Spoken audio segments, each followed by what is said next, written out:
नमस्कार दोस्तों, ये एनसीईआरटी सीरीज है। इसका जो हिस्ट्री है, पहला जो इतिहास है वो छठा क्लास का ये तीसरा अध्याय है। ठीक है, तो हम लोग देखते हैं इसमें प्रारंभिक आरंभिक नगर है। ठीक है, तो आरंभिक नगर के बारे में इसमें चर्चा किया गया है। ठीक है, चलिए आगे बढ़ते हैं, देखते हैं क्या है कि इसमें दिया गया।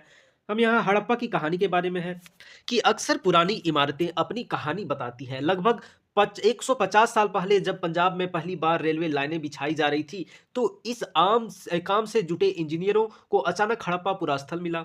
ठीक है, जो आधुनिक पाकिस्तान में है। उन्होंने सोचा कि यह एक ऐसा खंडहर है जहाँ से अच्छी ईंटें मिलेंगी। यह सोचकर वे हड़प्पा के खंडहरों से हजारों ईंटें उखाड़ लिए गए, जिससे उन्होंने रेलवे लाइनें बिछाई। इससे कई इमारतें पूरी तरह नष्ट हो गई। चलिए आगे हम लोग देखते हैं कि उसके बाद 80 साल पहले पुरातत्वविदों ने इस स्थल को ढूंढा और तब पता चला कि यह खंडहर उपमहाद्वीप के सबसे पुराने शहरों में से एक है।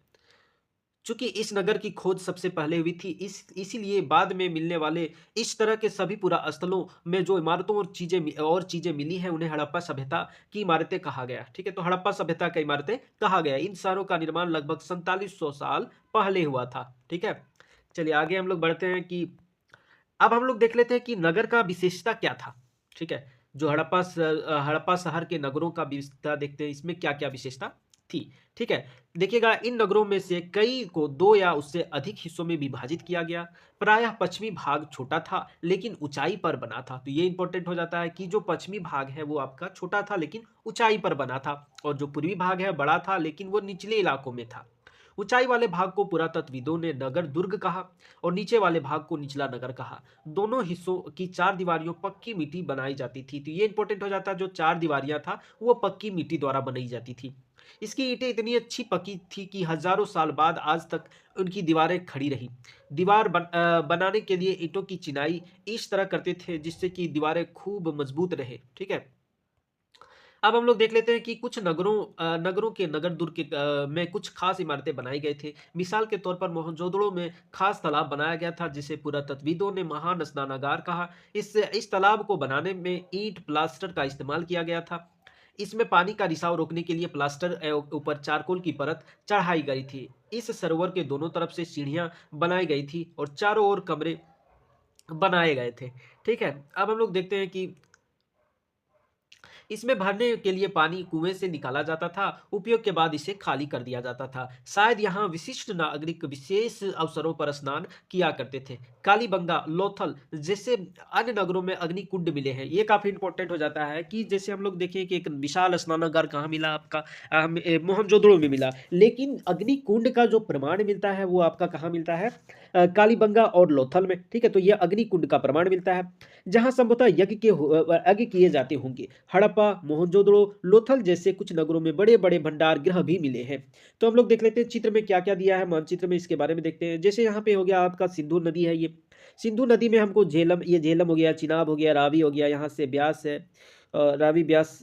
ठीक है, और सतलज भी नदी है यहीं पे है। तो हम लोग यहाँ देख लीजिएगा, ये जो डीप कलर का है वो आपका राखी गढ़ी है। यहाँ कालीबंगा है, ये गंगरी वाला है। ठीक है, उसके बाद यहाँ देखिए मोहनजोदड़ो है, वो किस नदी के किनारे बसा है, आप बिल्कुल देख सकते हैं कि ये सिंधु नदी के किनारे। चुनुदाड़ो भी आपका दक्षिण में है।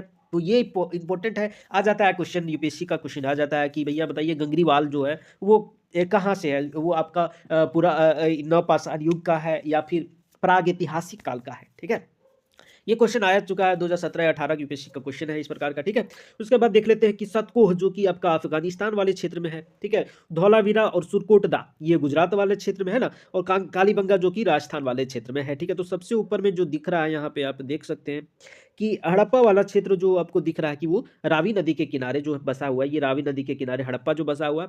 उसके बाद राखी गढ़ी हो गया है ना, उसके बाद कालीबंगा। ठीक है, तो उसके बाद भी हम लोग एक डोकयार्ड होता था जो नाव वगैरह के लिए जो समुद्र में जाता था। ठीक है, तो ये डोकयार्ड, ये लोथल आपका। ठीक है, उसके बाद हम लोग इतना सारा चित्र दिया गया, ये इंपॉर्टेंट हो जाता है। जो गंगरीवाल है वो ये आपका सिंधु सभ्यता से ही रिलेटेड है। ठीक है, चलिए अब हम लोग महान स्नानागार के बारे में थोड़ा देख लेते हैं। यही आपका महान स्नानागार है। यहाँ पे देखिएगा, ये आपका क्या है, यहाँ पे पानी हो सकता होगा। ठीक है, यहाँ से सीढ़ियाँ थी, सीढ़ियाँ से उतरकर स्नान करने की व्यवस्था थी। ठीक है, चलिए उसके बाद हम लोग यहाँ देखते हैं कि भवन, नाले और सड़कें किस प्रकार थी? भवन, नाले और सड़कें। इस नगरों के घर आम तौर पर 1 या 2 मंजिले होते थे। ऐसा नहीं कि 1 ही मंजिला, 2 मंजिला भी हो सकते हैं, 2 से अधिक भी हो सकते हैं, ठीक है? उसके बाद घर के आंगन के चारों ओर कमरे बनाए जाते थे। घर के आंगन के चारों ओर अभी भी ये रूल फॉलो होता है ना, घर के आंगन होता था जिसके चारों ओर कमरे होते हैं ना। अधिकांश घरों में एक अलग असलाना घर होता था और कुछ घरों में कुएं भी होती थी, ठीक है। कई नगरों में ढके हुए नाले होते थे। इन्हें सावधानी से सीधी लाइन में बनाया जाता था। हर नाली में हल्की ढलान होती थी ताकि पानी आसानी से बह सके।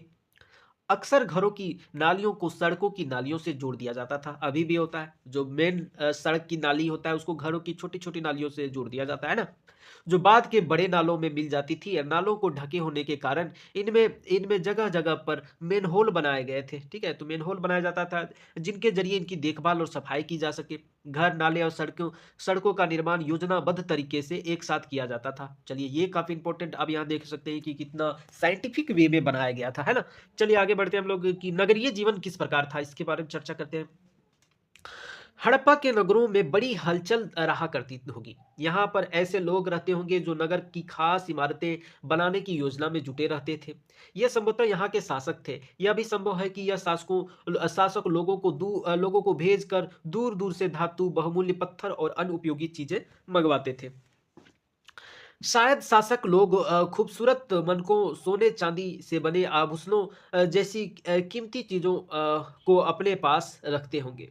इन नगरों में लिपिक भी होती थी और जो मुहरों पर तो लिखते ही थे और शायद इन चीजों पर भी लिखते होंगे जो बच नहीं पाया है।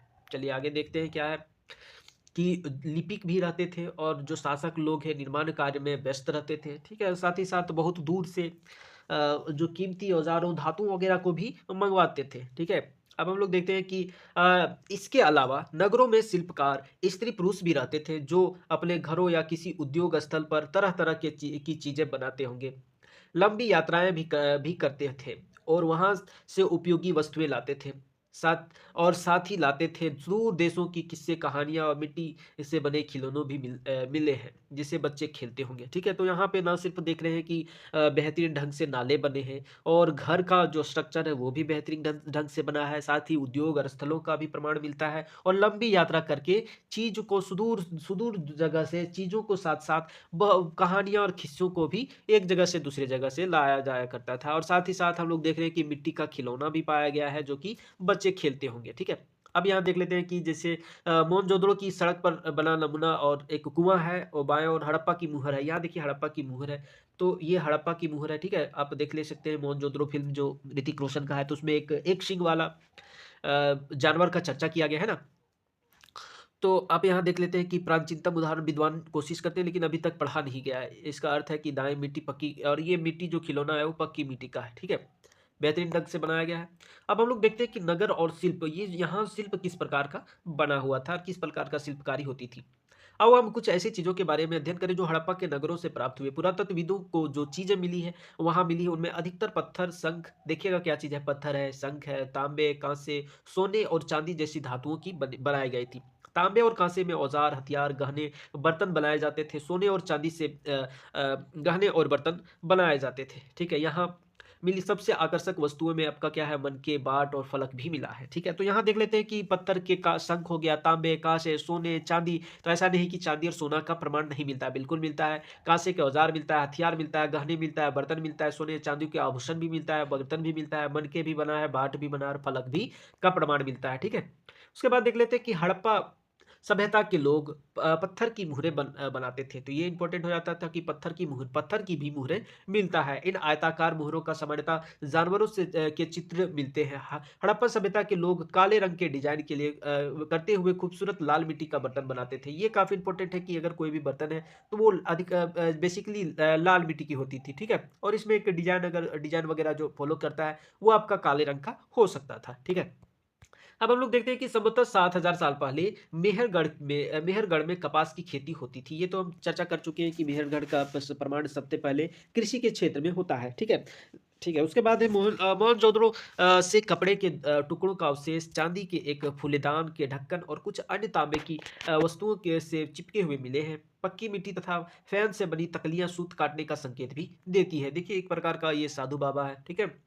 तो इसमें हम लोग देखते हैं कि इनका जो दाढ़ी बनाने का स्टाइल से पता चलता है कि लोग किस प्रकार फैशन के प्रति भी जागरूक थे, ठीक है? ये देखिएगा, ये जो डिज़ाइन है उनके वस्त्र का, ये इस प्रकार पता चलता है कि इनकी शिल्पकारी बेहतरीन थी, ठीक है? और साथ ही ये माथे पर आभूषण भी लगाया गया है, ठीक है? तो इससे पता चलता है ना, इनमें से अधिकांश वस्तुओं का निर्माण विशेषज्ञों ने किया था।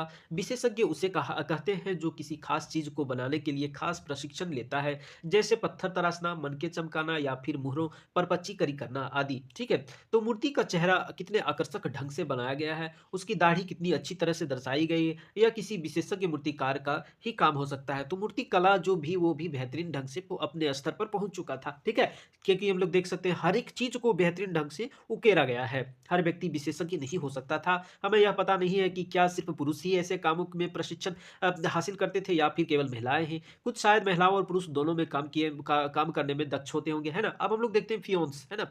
फियंस पत्थर और संग की प्राकृतिक तौर पर पाए जाते हैं, या लेकिन फियोन्स को कृत्रिम रूप से तैयार किया जाता है। बालू या सेप्टिक पत्थरों के चूर्ण को गोंद में मिलाकर उनमें वस्तुएं बनाई जाती थी, और उसके बाद उन वस्तुओं पर चिकनी परत चढ़ाई जाती थी। इस चिकनी परत के रंग का प्रायः नीले या हल्के समुद्र हरे होते थे। फ्योन्स से मनके, चूड़ियाँ, बाले और छोटे बर्तन बनाए जाते थे। इसका उपयोग करके देखिए, यहाँ पे इसका उपयोग करके बाला वगैरह बनाया जाता था, है ना?